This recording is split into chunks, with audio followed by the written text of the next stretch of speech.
when I met my wife Courtney and we were dating, I met her brothers and sisters. She has two sisters, she has a brother, and he's the youngest, okay? So here's a picture of him now, like that's when I did his wedding. It was about a year ago, and we have a close relationship, I think.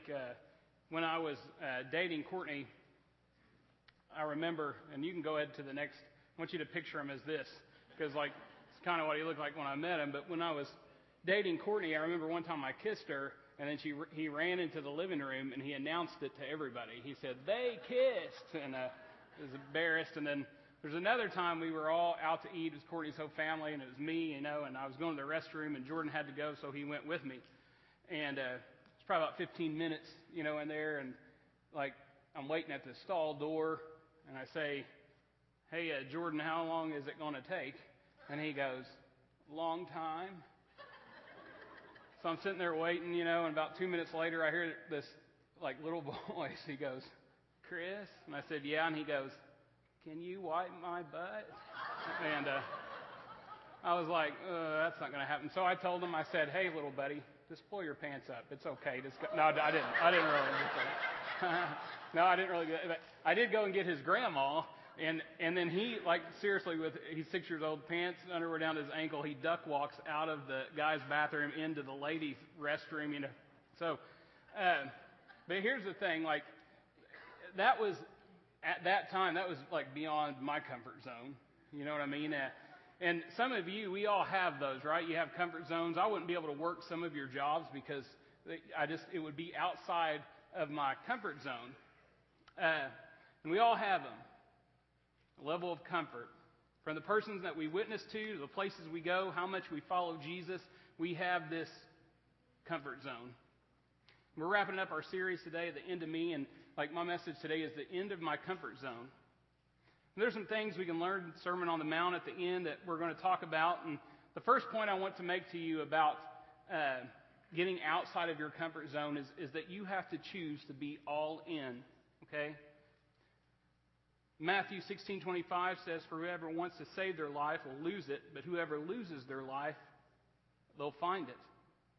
So we take our life and we have a lot of plans and things that we want to do and think how we want to live. But like for those people who seek Jesus, for those people that are saved, like they find Jesus, and then to live a life where you're pursuing Him, like is the blessed life.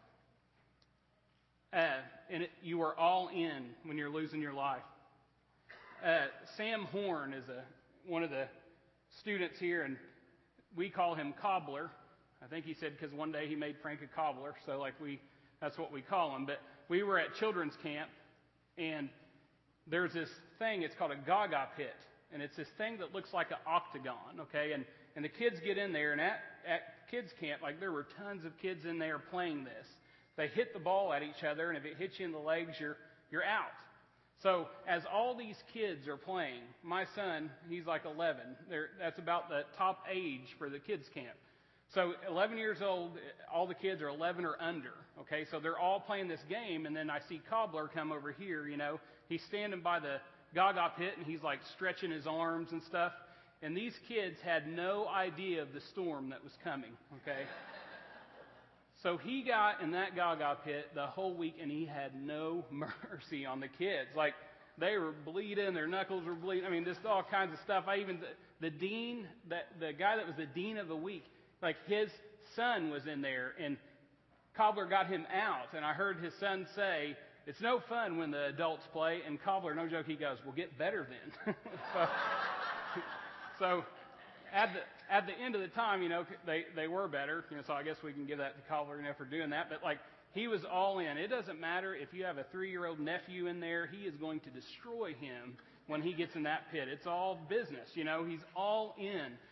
My daughter Chesney, like when she does something, like she's all in.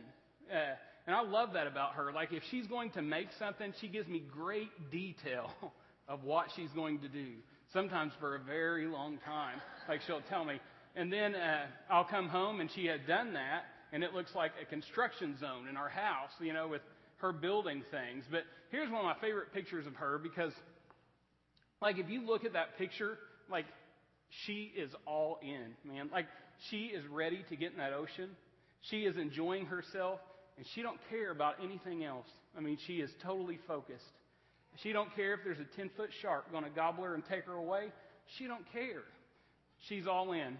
When she plays, you can show the next one. So when she loves candy, and I took her to the biggest candy shop that I could find. We were there about 2 hours, and you can see that she enjoyed herself. She loved it. She was all in on that. And then when she plays, you can see like she dresses up. I mean, she is in character. It's not just a little playtime, but she could be a ninja one day. She could be a cat, you know. And then, so I love this picture because look at the kids, man. Like, they are excited.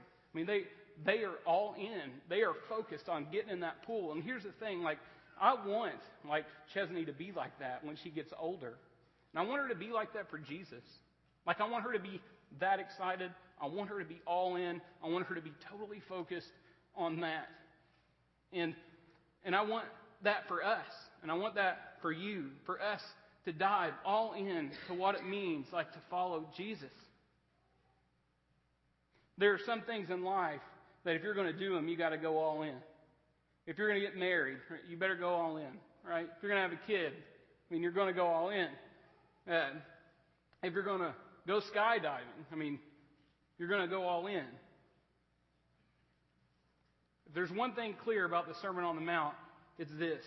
You can't kind of follow Jesus because he's going to address every area of your life. Your thoughts, your sexuality, how you spend your time, what you spend your money on. He's going to address your eyes and your hands. Everything is on the table. So the question is, like, will you go all in? There comes a point where you can't just keep talking and just keep watching. At some point, you got to get all in. Jesus says on the Sermon on the Mount that one day we'll be before him, and the buzzer will sound, and it will be over just like that. And some of you might be afraid to really go in and follow Jesus because you don't know what that would look like, what it would require of you. We want to walk the walk, but we don't want to get too carried away. We want just a little bit of Jesus. We want to follow him close enough to be associated with him, but not close enough that it requires anything from us. But we're going to find out that this is not what Jesus wants. He wants us all in, every part of us. Next thing you got to do is you got to be blessed. Okay, so, and we'll read Matthew 5:10-12, and let's talk about being blessed. So I think like some of us, like we take being blessed and we kind of measure that with our comfort, right? Like if we're blessed, like go ahead and throw those up there. There's a guy in a recliner. Here's the thing, like if we are like that up there in the corner, that's a first class plane seat, okay? Like I would have loved to be on that. When I went to Africa, like at the end of the plane ride, those seats felt like concrete. And if I was in that, I would have thought, man, I am living the blessed life, right? Have any of you been on a cruise? Okay, when you go on a cruise, you don't have to do nothing. You eat, you get fat, and then you take your shirt off by the pool, and that's about all you have to do. It's amazing.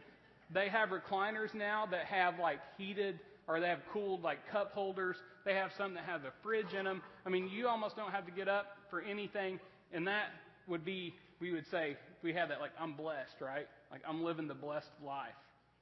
So there are things that we think, like if we have certain things and it's material, that we're blessed. And our economy works off this, right? They say, like, all the advertisements, if you, like, here's a minivan and it has 15 cup holders, and it has built-in car seats. Wouldn't that be awesome? Like, if you have that, I mean, that's blessed.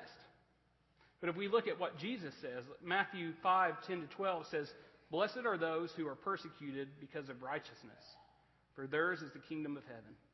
Blessed are you when people insult you, persecute you, and falsely say all kinds of evil things against you because of me. Rejoice and be glad, because great is your reward in heaven.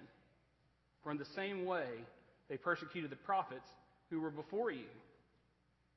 You see that Jesus,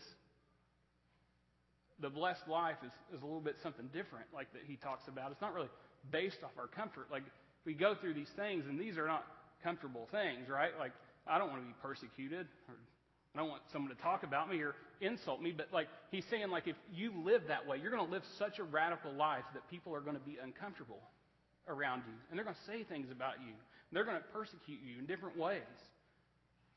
That's being blessed. The blessed life isn't always the easiest life. Noah, he left his comfort zone to build the ark. Moses couldn't stay in the desert, but had to go and lead his people. Esther went before the king, and she said, "If I perish, I perish." And the disciples, they put down their nets, and they went with Jesus. And they left everything they knew to follow him, these fishermen. 1 Corinthians 15, Paul says, if only for this life we have hope. Listen, for only if this life we have hope in Christ, we are all people most to be pitied. So, if only in this life is Christ, not after, then we're to be pitied. 31 and 32 in 1 Corinthians says, "I face death every day. Yes, just as surely as I boast about you in Christ Jesus our Lord, if I fought wild beasts in Ephesus with no more than human hopes, then what have I gained? If the dead are not raised, let us eat and drink, for tomorrow we die." And he's saying, like, hey, if this isn't real, like, if I'm living for this guy named Jesus, I've been beaten, I've been put in jail, certain things have happened to me, and if this isn't real, then I am to be pitied. And we all are to be pitied. But we know it's real, and here's the thing, like, for us, though, right? Like if we live this Christian life, or we live the life we're living now, like, and it's not real, we're not really that bad off, are we? I mean, we're pretty comfortable, aren't we? Like, we live a pretty comfortable life, and you might be saying, well, Chris, like, what are you calling me to do? You want me to go get beat up and put in prison? Is that what you want, somebody to kill me? Like, I'm not saying that. But I am saying, like, outside of our comfort zone are places that we do not go sometimes.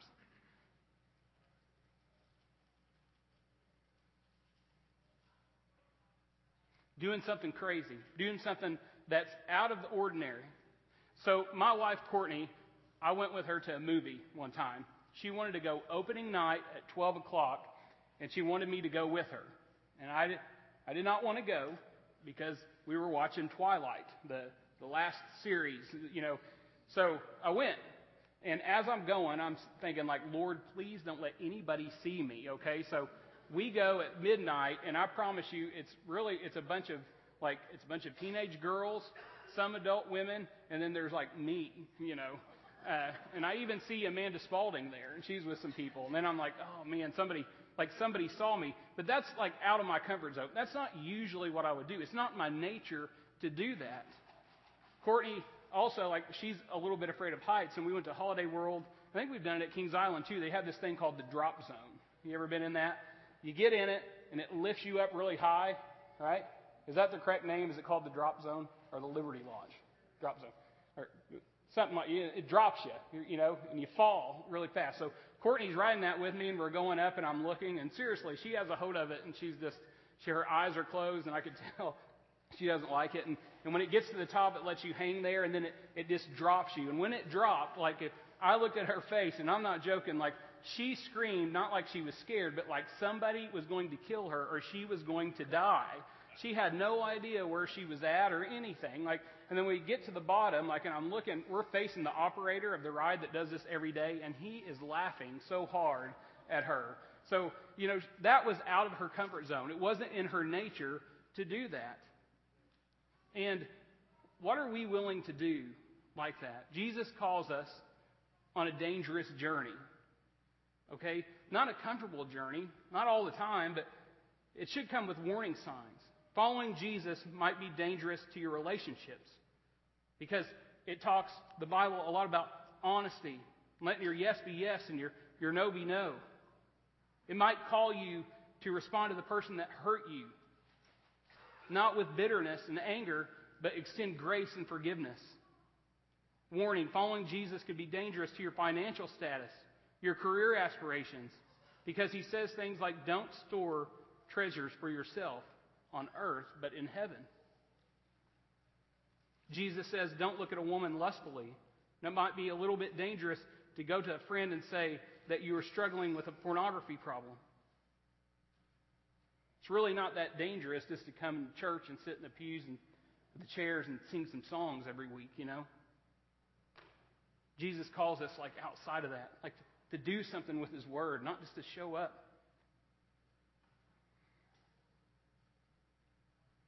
The next thing is this: we need to have no zones. Luke 9:57 and 58 says, as they were walking along the road, a man said to him, I will follow you wherever you go. Jesus replied, foxes have dens and birds have nests, but the Son of Man has no place to lay His head. So this guy comes, he's wanting to go with Jesus, and then Jesus says, well, where I'm going, you're not going to have a place to lay your head. And then that guy pursues something different. It's outside of his comfort zone. And in life, we have this comfort zone, and we want to stay in that, but right outside of that is God's blessing. Like, He wants us to move, even though we're uncomfortable. He wants us to move, even though things might seem just a little bit dangerous.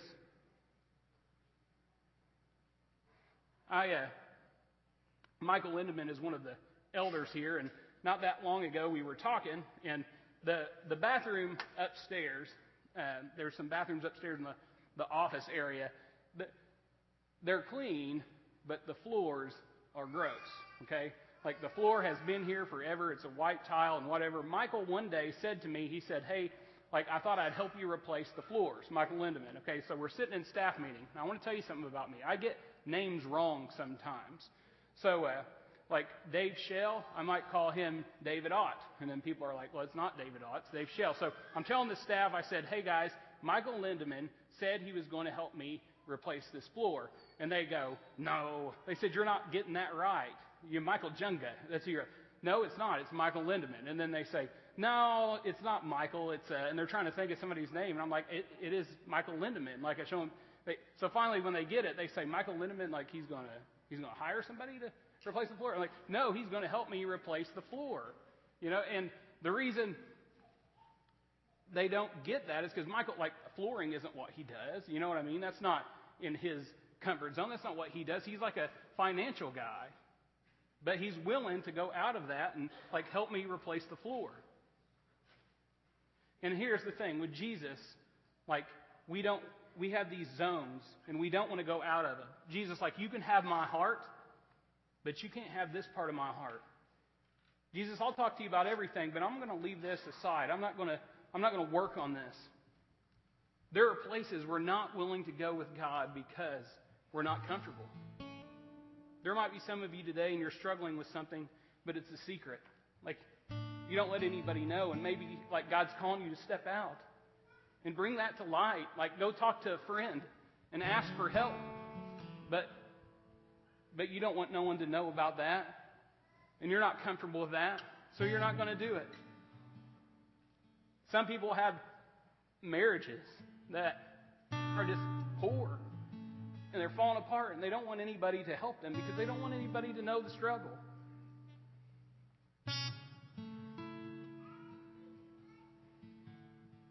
Some of you might need to ask somebody for help today.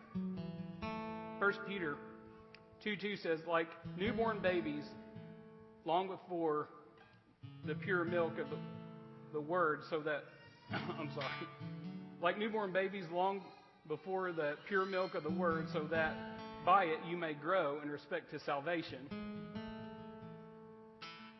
And some of you might need to take an inventory of your life and what's going on there. Some of you might, like, come to church, but you haven't felt Jesus move in your life in a long, long time.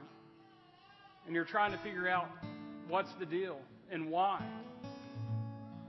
Let me ask you a question, guys. Like, gentlemen, like, if you're married here today and you got married, you know, like that day, the wedding day, and then you didn't talk to your wife for months, would that go okay for you?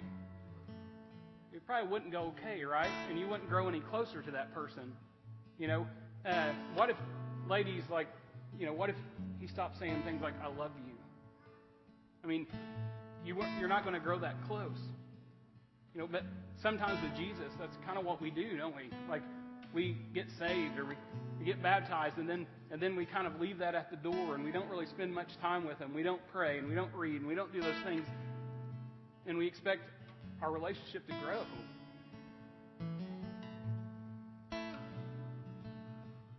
1 Corinthians 3:2 says, I gave you milk to drink, not solid food, for you were not yet able to receive it. Indeed, even now, you're not yet able.